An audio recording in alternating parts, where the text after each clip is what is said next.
Benvinguts, benvingudes, moltíssimes gràcies per estar ací, perquè és un acte per a nosaltres, per al servei, per a l'Ajuntament, és un acte inconmensurable. Nosaltres teníem que estar ací, però ja n'hi havia molta gent fent moltes coses i hem après d'aquestes persones y de esas organizaciones. Eso es el que ha pasado. Hoy es un día muy importante. Hace poco la Oficina de No Discriminación cumplió su primer año. Pone blanco sobre negro muchas de las realidades que ocurren en nuestra ciudad, ¿no? También quiero dar especialmente las gracias a todas las entidades sociales que trabajan día a día con todas las personas que sufren estas discriminaciones, porque vosotros mejor que nadie sabéis la realidad y sin vosotros las administraciones no podríamos nutrirnos del trabajo que hacéis. La apertura de la oficina se ha conseguido sobre todo por un trabajo previo que se había realizado por parte del propio servicio, de la sección de inclusión, con la elaboración del primer plan de convivencia municipal, que es lo que conocemos el Plan Comba. Es el instrumento fundamental para estructurar y desarrollar la política que queremos conseguir. Es una política local, pro derechos. El punto amable es un punto o una oficina móvil itinerante donde puedes llegar de manera más cercana a que la ciudadanía nos conozca. Estamos muy contentas de este año que llevamos en la oficina. Queremos seguir trabajando por y para todas vosotras. Este primer informe es el resultado del primer escalón que ha subido la Oficina de No Discriminación desde su apertura el pasado 18 de octubre del 2022. Tenemos 74 casos codificados, es un perfil de 25 a 44 años de edad, mayoritariamente sería mujer. Hay 25 personas de nacionalidad española, 30 personas extranjeras. ¿Dónde se producen más hechos discriminatorios en la ciudad de Valencia? En el barrio de Ciutat Vella.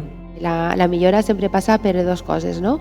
Per millorar el diagnòstic i per altra banda això, no? Perquè els mitjans siguin els adients per a poder fer aquesta tasca, no? Que no pensem que la part judicial soluciona les coses. La part judicial el que fem és gestionar el fracàs, actuar quan ja hi ha un fet discriminatori i a més és un delicte d'odi.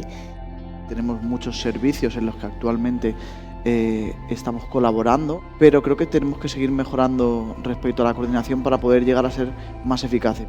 Un número muy importante de personas gitanas que en el día a día están siendo discriminadas no denuncian porque no entienden que la situación que están viviendo está tan normalizado que asumimos que a mí me tienen que tratar así.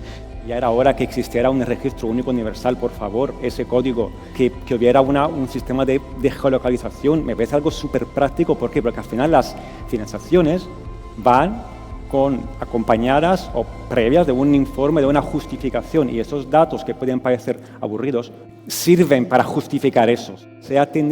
Hemos atendido mucho más casos de agresiones graves. Es un problema social, no afecta solamente a la persona del colectivo. Entonces la víctima se encuentra con podríamos decir, yo a veces lo veo como un muro infranqueable, ¿no? Que es atravesar ese sistema, conseguir romper la presunción de inocencia, conseguir tener una prueba suficiente que convenza al juez absolutamente de que lo que ha pasado es verdad.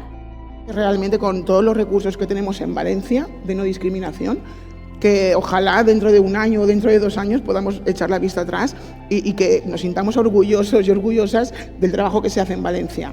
Primerament, que la gent reconega que ha sigut víctima d'una discriminació, com al reste de ciutadania, sensibilitzar de que també el que fem moltes vegades són actes de discriminació.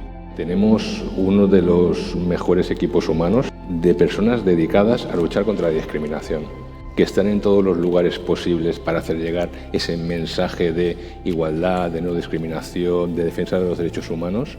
No estamos en el otro lado, o sea, también somos los primeros interesados en que estas conductas no se produzcan y cuanto menos desde nuestra limitación el poderlo abordar.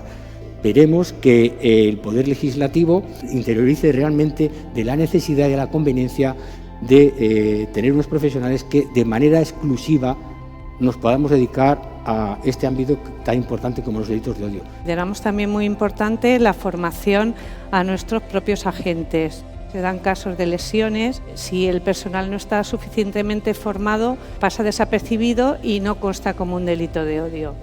Que también se vayan abordando pues, determinadas situaciones de discriminación que tiene la propia institución o la administración pública.